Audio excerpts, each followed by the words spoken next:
Oi, pessoal. Boa noite para todo mundo. Boa noite a todos, a todas. Bem-vindos, bem-vindas. Nessa continuidade de estudos que estamos aí efetuando a respeito da mediunidade, e conforme é do conhecimento de todos, desde que nós reiniciamos os estudos nesse ano de 2020, nós deixamos um pouquinho de lado o livro dos médiuns, embora sempre nos recorrendo a ele em algum momento, para abordarmos os chamados fenômenos anímicos, que são fenômenos que são atinentes à própria alma encarnada. Hoje falaremos de um fenômeno que talvez para ele nós tenhamos muito mais perguntas do que respostas. Um fenômeno fantástico, que particularmente é o meu preferido. É a chamada psicometria. Que, aliás, tem um nome que é inadequado. Nome esse que foi cunhado em meados do século XIX, até mesmo antes da codificação de Kardec, 1849, por um pesquisador, médico, aliás, norte-americano, chamado Dr. Rhodes. E se a gente for ver e traduzir a palavra psicometria, ela não tem muito sentido, né? Psico significa alma ou mente, e metria significa medida. Então, psicometria, ali, na palavra mesmo, seria medida da mente, medida da alma. E não tem sentido nenhum. Só que, infelizmente, os rótulos, eles surgem e eles vêm para ficar.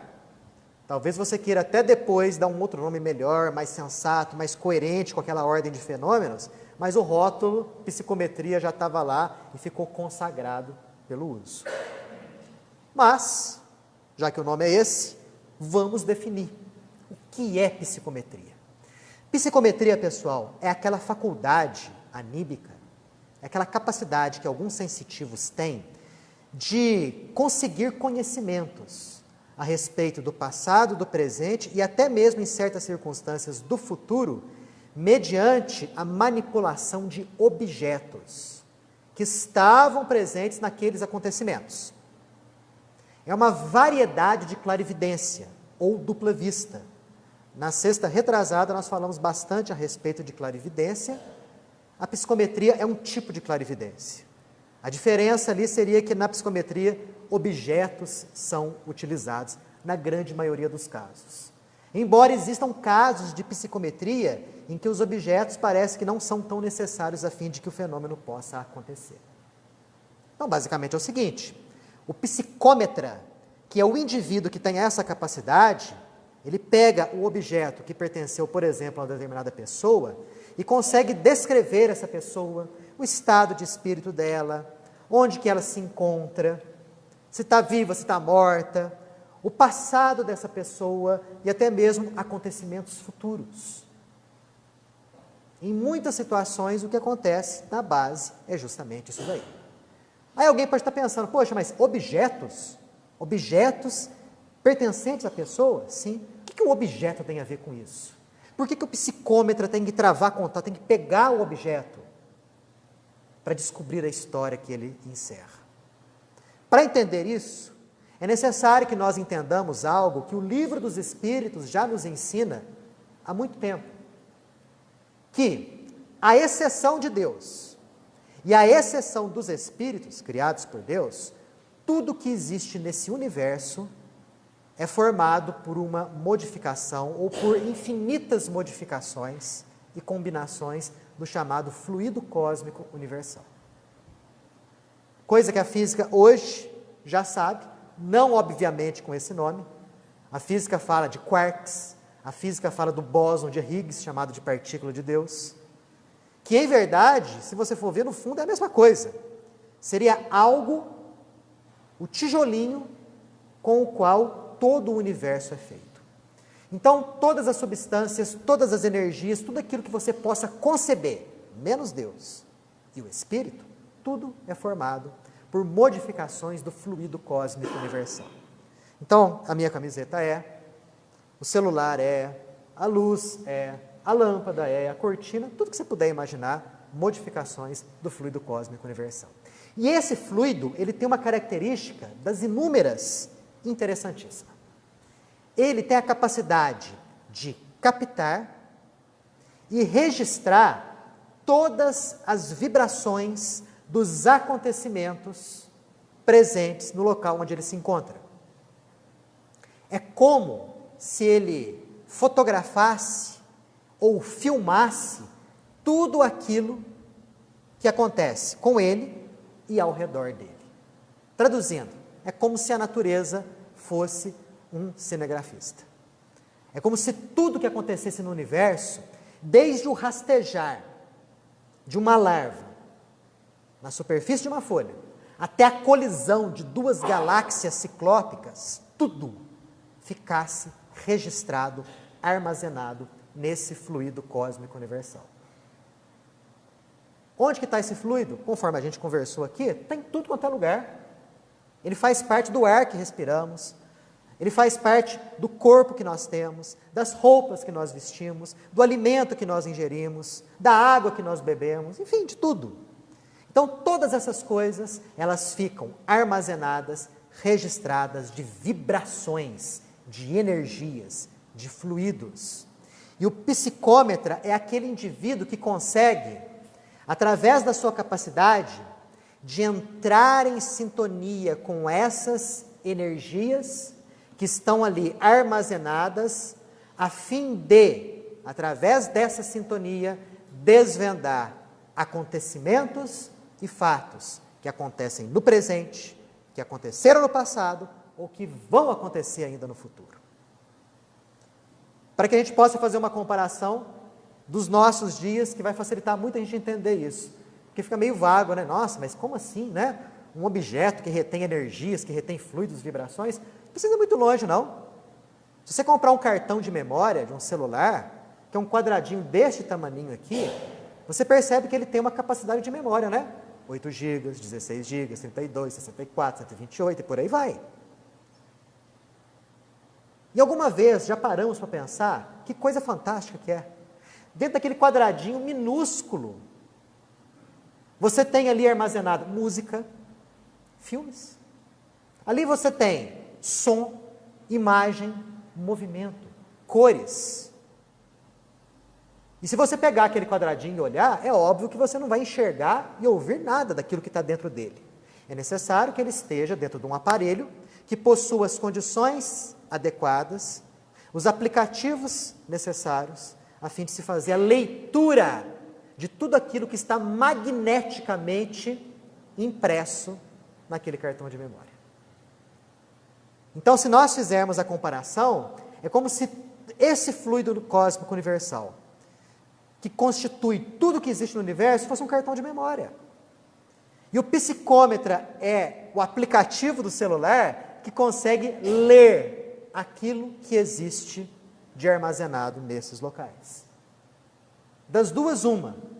Ou ele lê diretamente naquela energia contida, ou aquela energia contida serve como meio de ligação entre o psicômetra e o possuidor, o dono daquele objeto. Basicamente, o mecanismo da psicometria é esse. É a última palavra? Não. O próprio indivíduo que pesquisou a fundo a psicometria, do qual eu tirei vários apontamentos aqui, Ernesto Bosano, que foi um pesquisador italiano fantástico, com diversas obras, infelizmente meio esquecidas aí no meio espírita. Ele escreveu um livro em 1920, está fazendo 100 anos, 2020, né?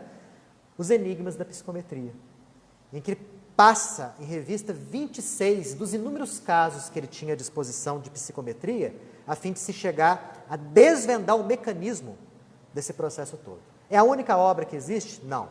Inúmeros pesquisadores, antes de Bosano e após ele, fizeram também várias pesquisas a respeito desse fenômeno fantástico.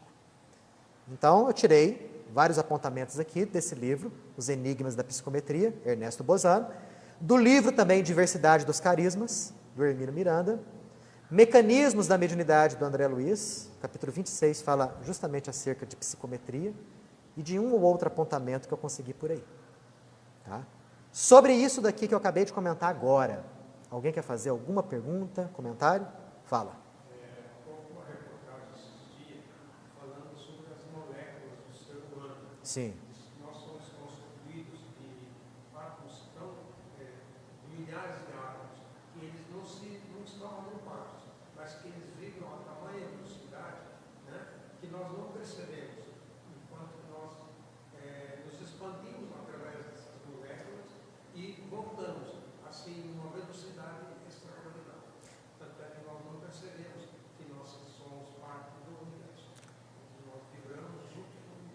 quando se vê a questão da psicometria, chega-se num negócio semelhante, nesse aspecto aí, em que nós somos parte do universo.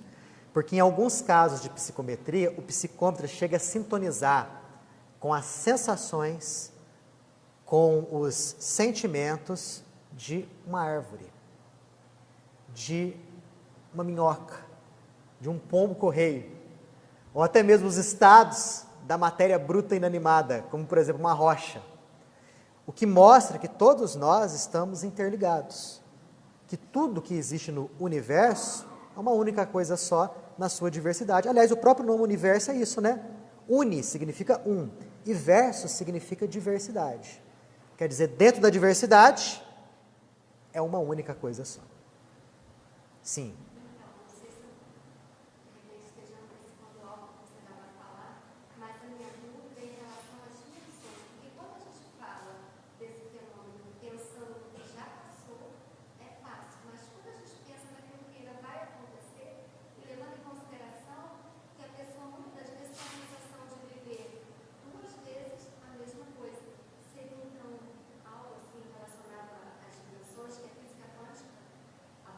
É porque a questão do tempo ela é bem interessante e ao mesmo tempo é bem complicado de entender. A questão da previsão do futuro, ou viver, ou repassar por uma situação que você tem certeza que já viu e já vivenciou.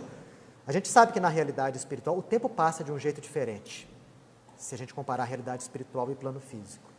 E os próprios espíritos nos asseguram que à medida que o espírito vai se espiritualizando e se libertando das influências da matéria, para ele, a questão de passado, presente e futuro se resume tudo numa única coisa. O indivíduo que chega nesse nível é como se fosse aquela pessoa, na linguagem de Kardec, que se situasse no alto de uma montanha, podendo abarcar todo o imenso caminho que ele vê ali no sopé. Então ele pode muito bem prever que certas situações vão acontecer com um viajante que está no início daquele caminho, ao longo da trajetória dele. Então o que para ele ali é presente, ele fala, não, aquele viajante que está ali, mais ou menos em certo momento, ele vai se deparar com um grupo de ladrões que está ali, enquanto que para ele aquilo lá é presente, para o outro que está viajando ali, é futuro. Então, em casos de psicometria, há situações em que o psicômetra consegue atingir certos estados em que ele desvenda aquilo que ainda vai acontecer. Tem um caso de uma psicômetra, por exemplo, em que algumas roupas foram apresentadas para ela, pertencentes a um jovem. Ela falou o seguinte, dentro de 2 anos, se esse indivíduo sair da França, ele vai morrer vítima de um pedaço de ferro que vai entrar na sua cabeça. Então ele não pode, nesses 2 anos, sair da França. E não é que o moço foi convocado para a guerra? Primeira Guerra Mundial. Foi convocado, teve que sair dos limites da França. E como que ele morreu? Recebeu um balaço na cabeça. Agora, como que ela pôde ver isso 2 anos antes? Ela, inclusive, chegou a prever que ele estava de bicicleta. Como que ela pôde ver esses detalhes todos? Então, aí a gente entra num grande enigma, que é o enigma do tempo. Mas na semana que vem, Aline, nós vamos falar dos fenômenos premonitórios. De um livro também do Ernesto Bozano, que tem esse nome, Fenômenos Premonitórios. E aí a gente vai falar bastante a respeito de tempo, e de como que as pessoas preveem o futuro.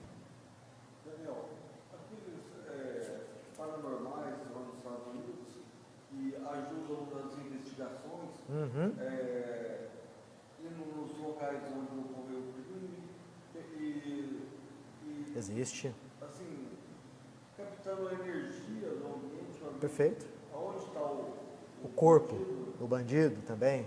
Eles podem ser considerados psicômetros, sim. Tem um psicômetra que é citado em algumas leituras que eu fiz, Gerard Croiset.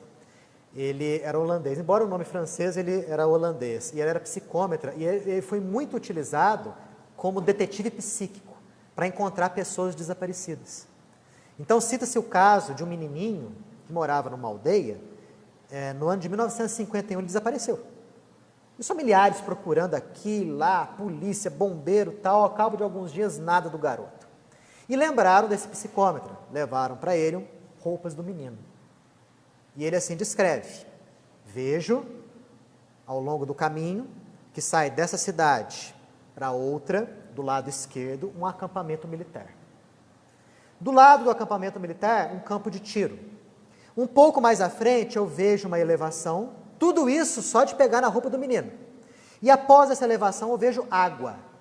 O menino escorregou, caiu na água e se afogou. O corpo ainda está lá. E vai ser descoberto por um pescador que está com um boné branco, com uma fitinha colorida amarrada. Dito e feito. Olha só, numa única leitura ele abarcou passado, presente e futuro.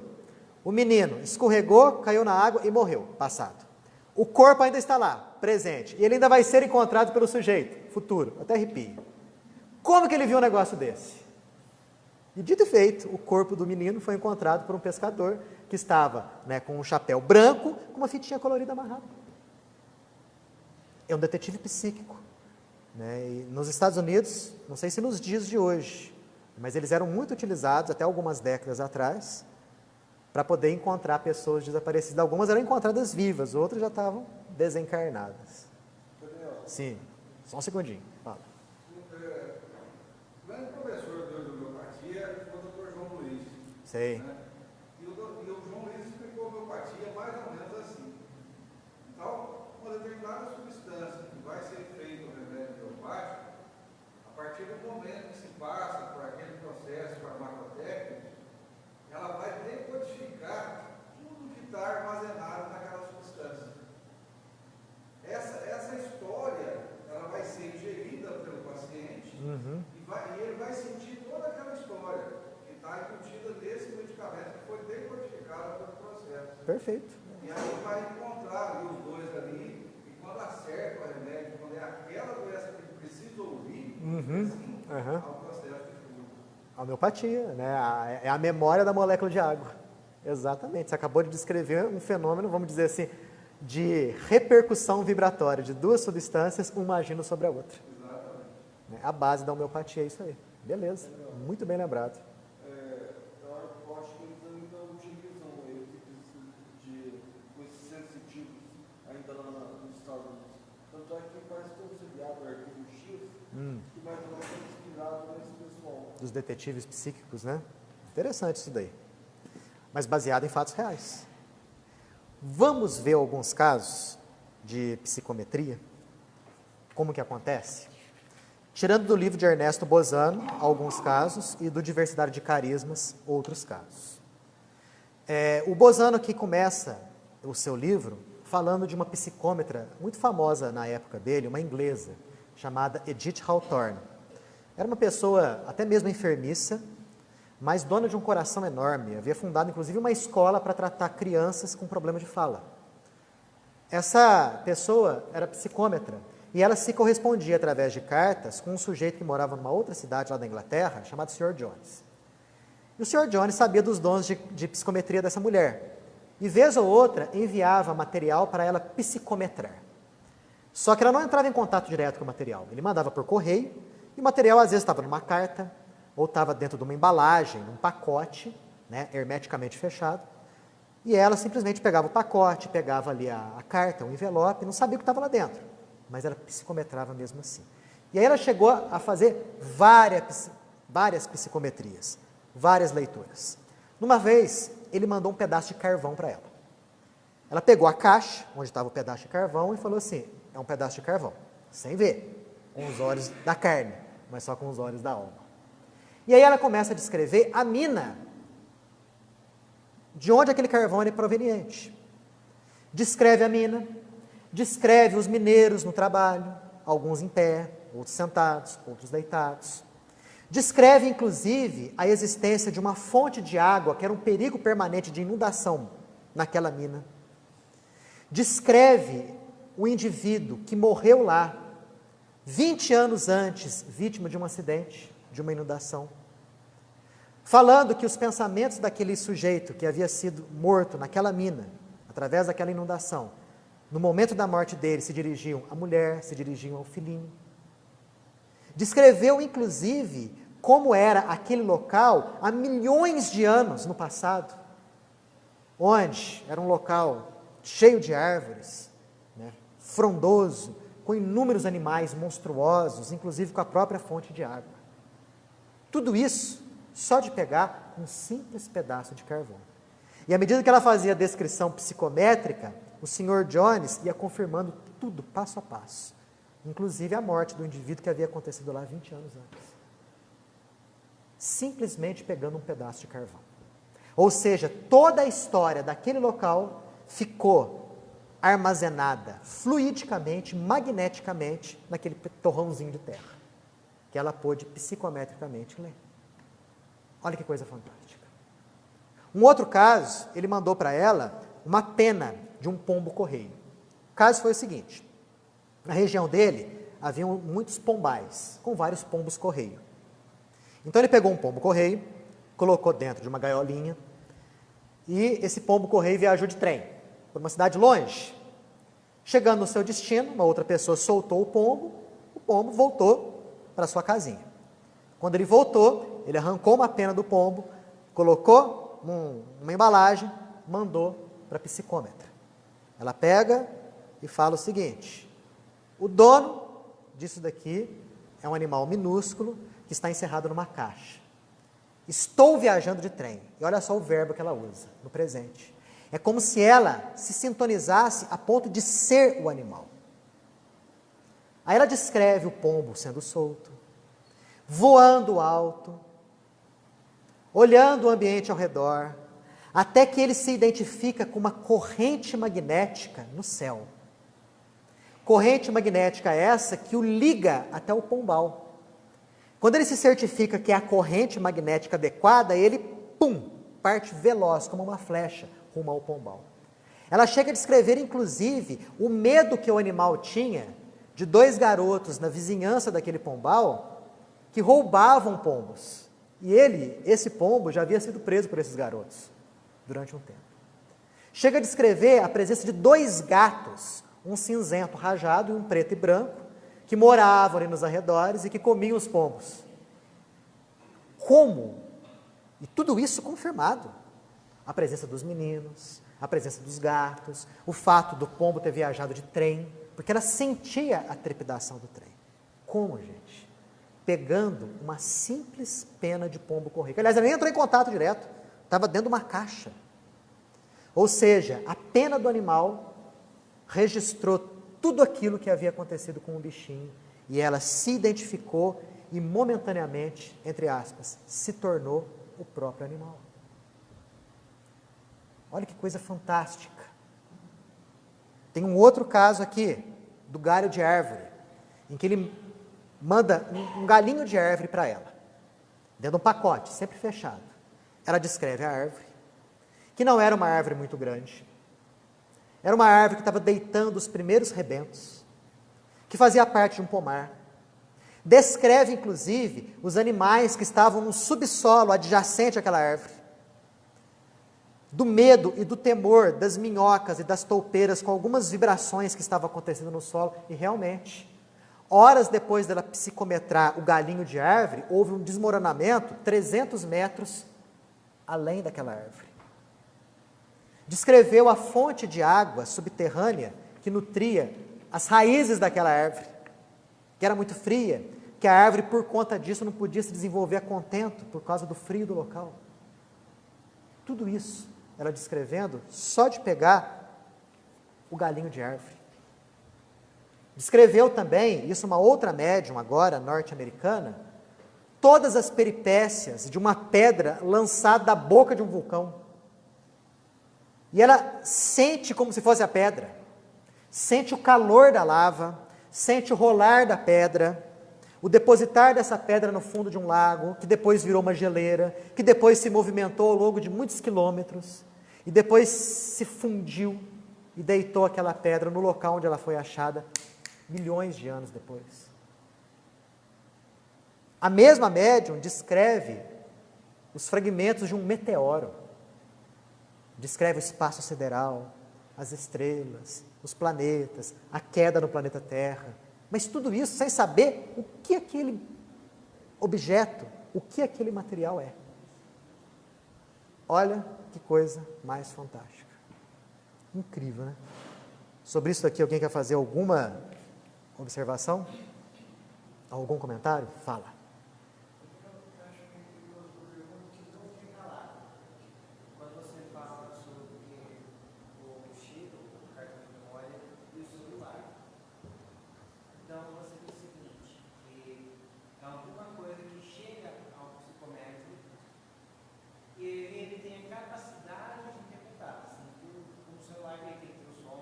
Sim, tudo isso. Agora é o seguinte, muda o celular de modelo para modelo, que tem softwares mais elaborados. Então, uma coisa que eu vou lá. É sempre o cartão que chega no celular, ou às vezes o celular pode buscar informações externas. As duas coisas podem acontecer. A outra pergunta é, para terminar a série das perguntas, o que muda do celular para o celular, software para o software? A pergunta ela é mais objetiva. O que muda de um psicométrico para outro psicométrico? É o estudo, o entendimento, como você disse outra vez, que o médico tem que ter o entendimento. O que é o entendimento? Ó, o psicômetra, cada um é diferente do outro. Assim como cada médium é diferente do outro, um médium não tem a mediunidade igual ao outro. É como se fosse uma impressão digital. Eu posso ser psicógrafo, você pode ser psicógrafo também, mas a minha mediunidade de psicografia tem particularidades que a sua não tem, e a sua tem particularidades que a minha não tem. Com relação à psicometria, rigorosamente a mesma coisa. Existem aqueles psicômetras que, simplesmente, ao entrar em contato com o objeto, automaticamente aquelas cenas já começam a surgir na memória dele, na mente dele. Outros já precisam de um tempo maior de contato. Alguns psicômetras, lidando, por exemplo, com um pedaço de papel, chegava a pegar um pedacinho do papel e colocar na boca. Outros pegavam o objeto e colocavam na testa. Outros pegavam o objeto e colocavam aqui no plexo solar. Alguns nem precisavam pegar o objeto. Tem um caso que é relatado pelo Ernesto Bozano, de um indivíduo que psicometrou uma carta que o carteiro tinha acabado de colocar na caixa de correio. Quer dizer, a metros de distância dele. E ele psicometrou. Há casos de psicometria do ambiente, em que ele entra num local e que ele sente exatamente o que aquele local é. Então, respondendo a sua pergunta, cada um é de um jeito diferente, por conta da sua maior ou menor expansão perispiritual, da sua maior ou menor sensibilidade, da sua maior ou menor capacidade de descrição daquilo que ele está enxergando. Então, varia bastante. Aí você faz aquela comparação dos diferentes tipos de celular. Cada psicômetro é como se fosse um celular diferente. Então, se a gente pegar uma pedra aqui, todos nós fôssemos psicômetras, cada um ia psicometrar de um jeito particular. Embora todos chegando na base, na mesma verdade. Mas todos de um jeito particular. Sim. Pode até parecer meio engraçado perguntar, mas para um médico com essa capacidade, quando acontece isso, ele quer sentir isso, ele tem alguma coisa que faz alguma coisa, vou tocar aqui agora, eu vou sentir. Porque senão tudo que ele toca, ele vai ter mil sensações. Boa. Já pensou a vida desse sujeito como seria? Em qualquer local onde ele vai, já sentiria essas vibrações todas, as energias. A mesma coisa a gente pode fazer um paralelo com a vidência. Já pensou um indivíduo com a vidência permanentemente aberta? Qualquer lugar que ele vai, ele vê uma multidão de espíritos desencarnados. Para ele, a vida seria complicada. A mesma coisa para o psicômetra. Ele pode entrar num local e sentir de maneira vaga a influência daquele local. E isso acontece com muitas pessoas e as pessoas não desconfiam. Agora, com relação aos objetos, obviamente, ele tem que entrar num estado de transe. Ele tem que pegar, ele tem que asserenar a sua cabeça, ele tem que focar os seus pensamentos naquilo ali. Tem que haver um processo de concentração. Um paralelo a gente faz com as próprias reuniões mediúnicas. Eu sou psicógrafo, né? Entre aspas, né? Exemplificando. Vou pegar um lápis. Já pego o lápis, já psicografo? Não. Tem aquele tempo que eu tenho que pegar, sentar, espairecer, asserenar meu coração, esvaziar minha mente, para poder entrar em sintonia com os benfeitores espirituais. Com o psicômetra, rigorosamente, a mesma coisa. Porque senão a vida dele seria um inferno, né?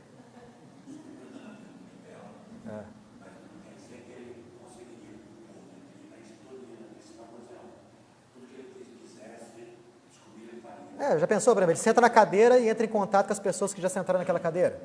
Pega um livro e entra em contato com todas as pessoas.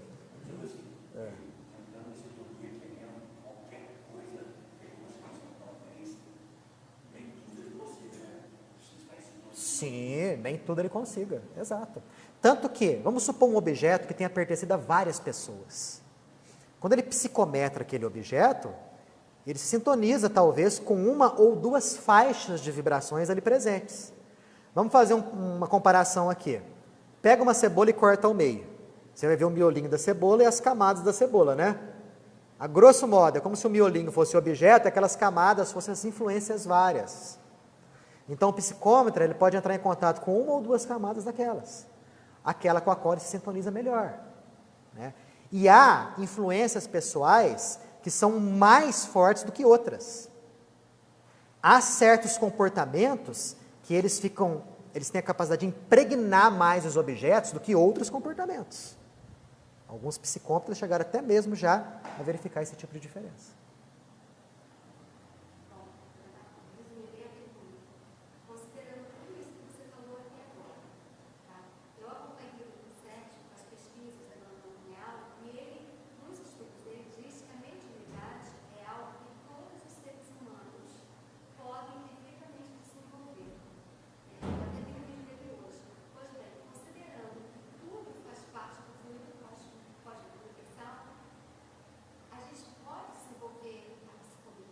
Pode. Com um detalhe, quando estamos fora do corpo, para nós isso é muito mais fácil. No livro Nos Domínios da Mediunidade, eu acho que o mentor lá que está com o André Luiz é Alexandre, ou Aulus, não sei qual dos dois. Não sei qual dos dois, um dos dois. Ele fala para o André Luiz que os desencarnados, para eles é muito mais fácil entrar em contato com os objetos e psicometrar os objetos. Dentro do corpo, nós temos uma dificuldade maior, porque o corpo é um abafador dessa nossa sensibilidade. Somente aqueles indivíduos que têm aquela capacidade maior de externarem o seu organismo perispiritual, que não tem aquela ligação tão intensa com a matéria densa, têm mais facilidade. Todos temos em potencial, Aline. Não significa necessariamente que se eu me dedicar àquilo ali, eu vou desenvolver aquilo. Mas em potencial, sim. Fora do corpo, é muito, mas muito mais fácil.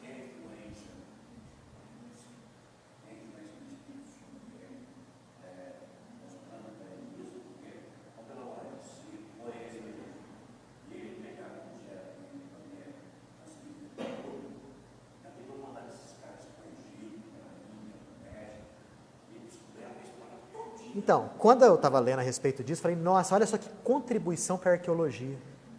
Já pensou você pegar um psicômetra bom, famoso, e colocar as mãos lá nas pedras da pirâmide do Egito, das pirâmides? Aí você vai descobrir se foi realmente a ajuda de OVNI, de alien ou não. Justamente através da psicometria. Né? Tem um caso de psicometria do ambiente que um escritor inglês, que me fugiu o nome aqui, fez. Ele estava na cidade de Crotona, que fica lá no finalzinho da Itália, lá na bota da Itália, lá no Mar Jônico. Ele estava passando uma temporada naquela cidade porque ele estava escrevendo um livro sobre a Itália. Mas nessa cidade ele ficou doente, pegou uma febrona lá daquelas, né? E ele disse que nunca se sentiu tão bem tendo uma febre, porque abriram as comportas da sensibilidade dele. E ele passou a psicometrar a cidade. Então ele viu a cidade não como ela era, no ambiente dele. Isso foi, há quanto tempo? Século XIX. Mas como era há mais de 2000 anos.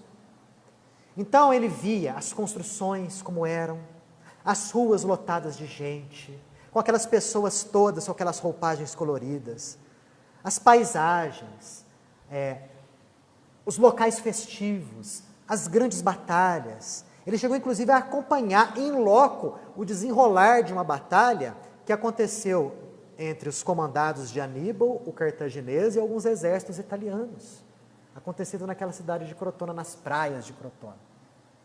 Quer dizer, psicografia do ambiente. Por que que algumas pessoas, quando vão para cidades históricas, Tiradentes, Mariana, Ouro Preto, por exemplo, têm uma sensação assim definida de algo que elas não conseguem saber bem o que é? É porque nas cidades históricas, aquilo ali está impregnado das energias do passado, impregnado dos acontecimentos que ocorreram ali há séculos, mas que estão presentes ali, naquelas pedras, naquelas construções, naquela paisagem. Por que eles sentem de maneira vaga? Porque talvez ali, aquela sensação não esteja bem desenvolvida.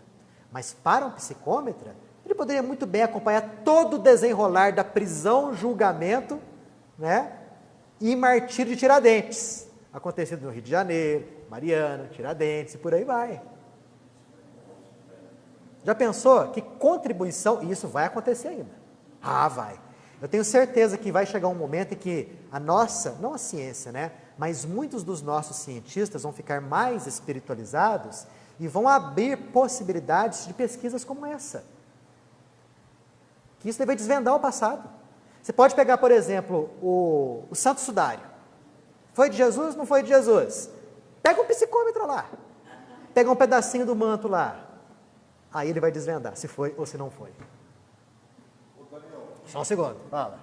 Deixa eu te perguntar uma coisa. Então, por exemplo, se você muda para uma casa, Sim. já morou alguém lá, Exato. teve toda uma história ali. Uhum. Pode ter sido uma história pesada. Certo. A energia está ali, impregnada. Você entrando para morar naquela casa, você sentindo as energias. Fazendo o evangelho, por exemplo, isso dá para limpar? Claro. O que vai acontecer? As camadas de energia se sobrepõem, né? Então, se entrar um grupo de pessoas naquela casa, onde aconteceu uma série de assassinatos, por exemplo, a energia do medo, do pavor, daquele momento todo, está tudo impregnado no ambiente. Uma pessoa mais sensível capta tudo aquilo e sente um pavor, um medo indescritíveis. Fazendo constantemente o evangelho, as pessoas tendo uma postura elevada, uma conduta mental vigorosa, isso ajuda bastante a sanear psiquicamente o ambiente daquele local. Né? Pensamento se confronta com pensamento, energia se confronta com energia. É basicamente por aí. E não adianta algumas ações simplesmente materiais. Tem que ter energia e tem que ter pensamento ali. Baseado nessa explicação, parece que o ódio é mais impactante. A energia, assim, energia mais baixa. Então é mais fácil com o psicômetro identificar a energia Boa. Boa pergunta. É mais fácil para o psicômetro identificar a energia negativa ou positiva? Negativa. Porque a energia negativa tem a densidade maior. Né? E isso para nós é muito mais impactante. As energias de ordem mais elevada, elas dão aquele bem-estar, aquela tranquilidade, aquela calma, mas aquela coisa meio difusa. Por quê? Porque nós temos, infelizmente, muito mais sintonia com aquilo que é baixo do que com aquilo que é alto. Mas assim, nos sintonizamos. Você entra no ambiente de um centro espírita. Aquele que basta perceber um pouquinho mais, o clima daqui é diferente do clima lá de fora. Dentro de uma igreja, né? Dentro de um templo, quaisquer locais onde a mensagem de Deus é passada e onde o bem é falado e praticado, as energias ali se saturam. André Luiz descreve numa das obras dele, eu acho que é no livro Libertação, em que ele vai a uma igreja e ele percebe o altar iluminadíssimo.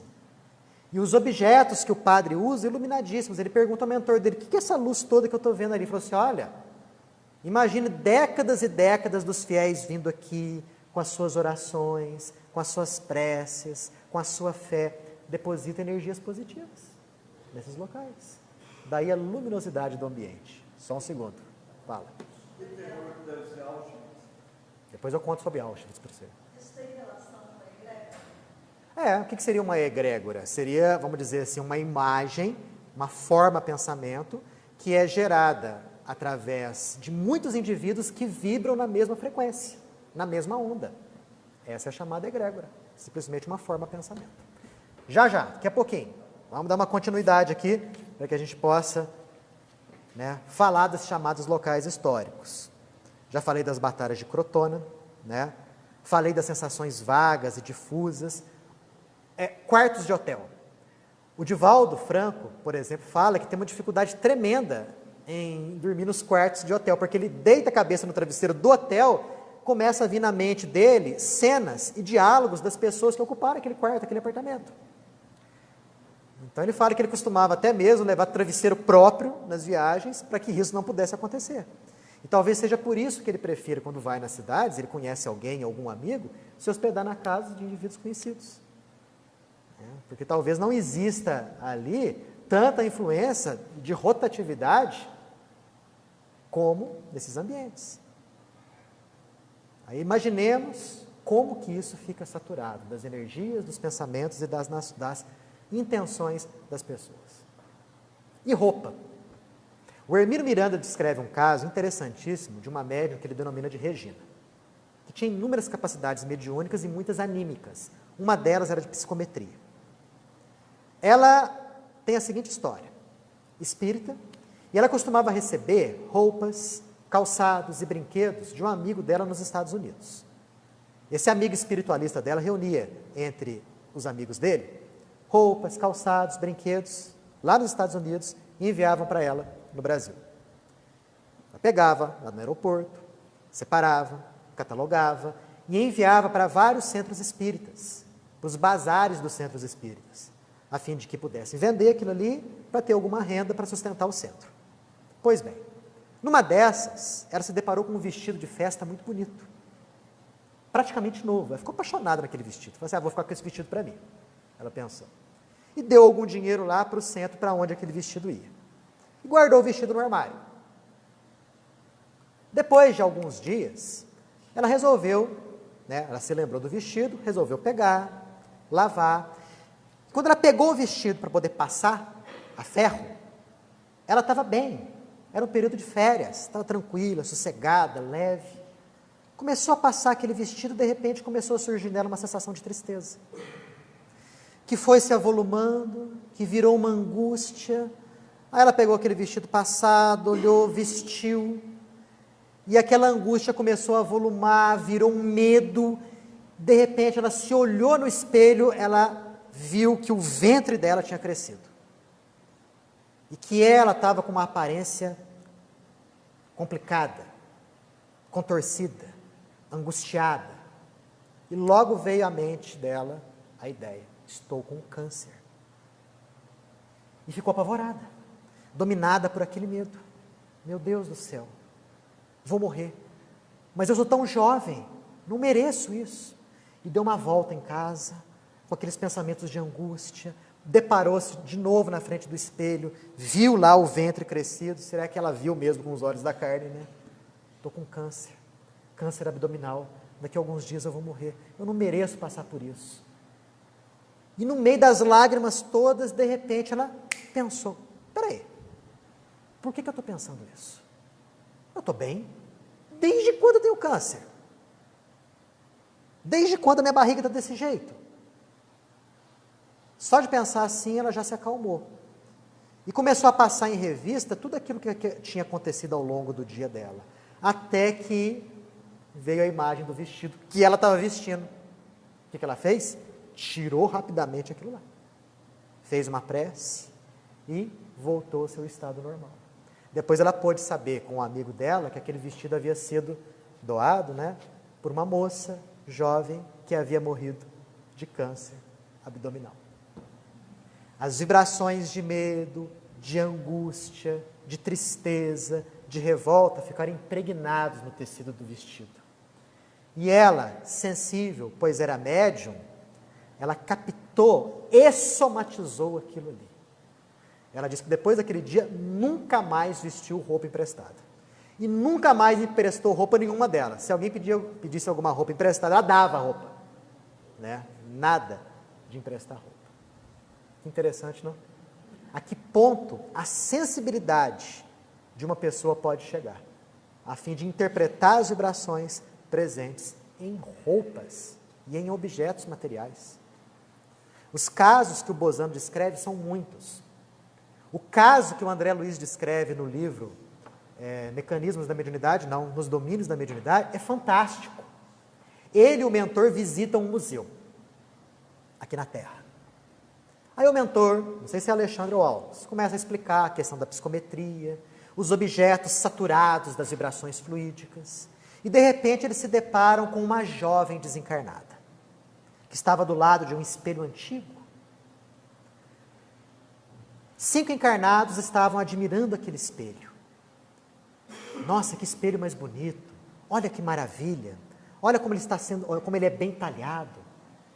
E a jovem desencarnada que estava do lado do espelho, ciumenta, não gostou nada daquilo, chegou perto de uma moça encarnada, bateu nos ombros dela, A moça se arrepiou toda e falou assim, estou sentindo uma coisa esquisita aqui, vamos embora. Os encarnados foram embora.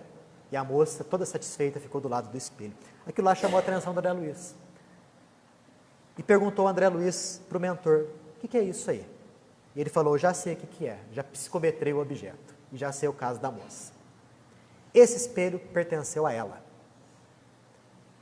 No início do século XIX, finalzinho do século XVIII, início do século XIX, uma família francesa saiu, obviamente, lá de Paris, foi morar no Rio de Janeiro. Pai, mãe, filho pequenininho. Esse rapaz cresceu, virou um homem, e acabou se namorando de uma moça, essa moça do espelho. E eles eram muito apaixonados. Chegaram até mesmo já a marcar casamento. Só que as coisas na França começaram a mudar, era a época de Revolução Francesa e tudo mais. Depois de um certo tempo, Napoleão já tinha assumido o trono. Os pais resolveram voltar para a França.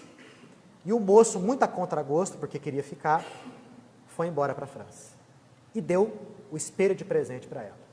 E falou, olha, guarda esse espelho, porque eu vou voltar, e nós vamos nos casar, e vamos ser felizes.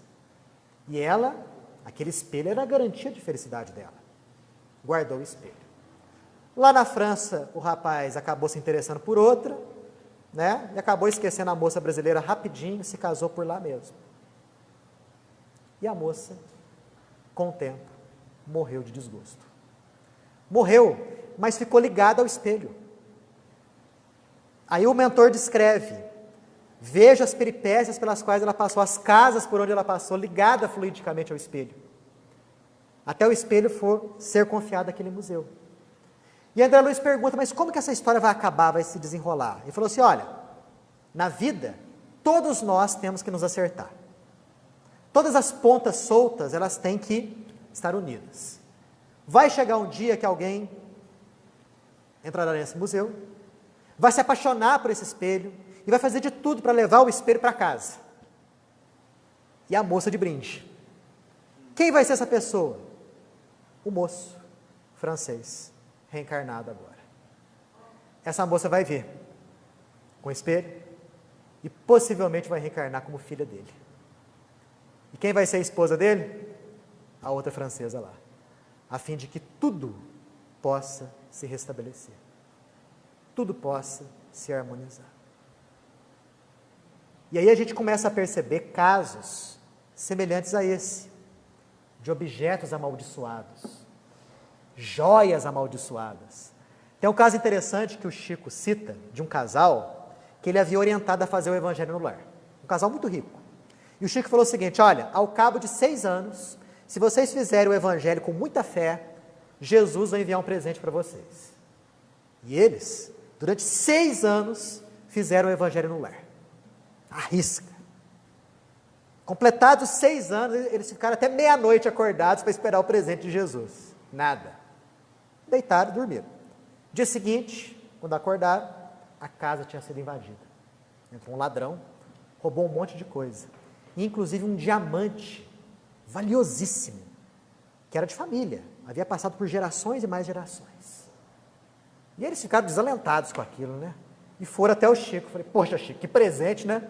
Você falou que Jesus ia enviar um presente, apareceu um ladrão e roubou o diamante. Ele falou, mas esse foi o presente.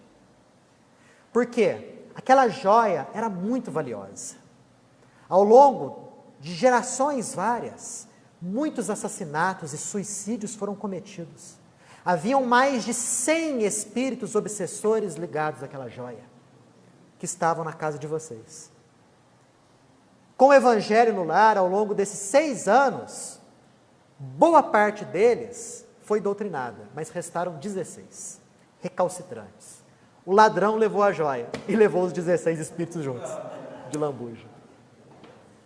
Então, onde a gente vê o mal, na verdade, é um bem.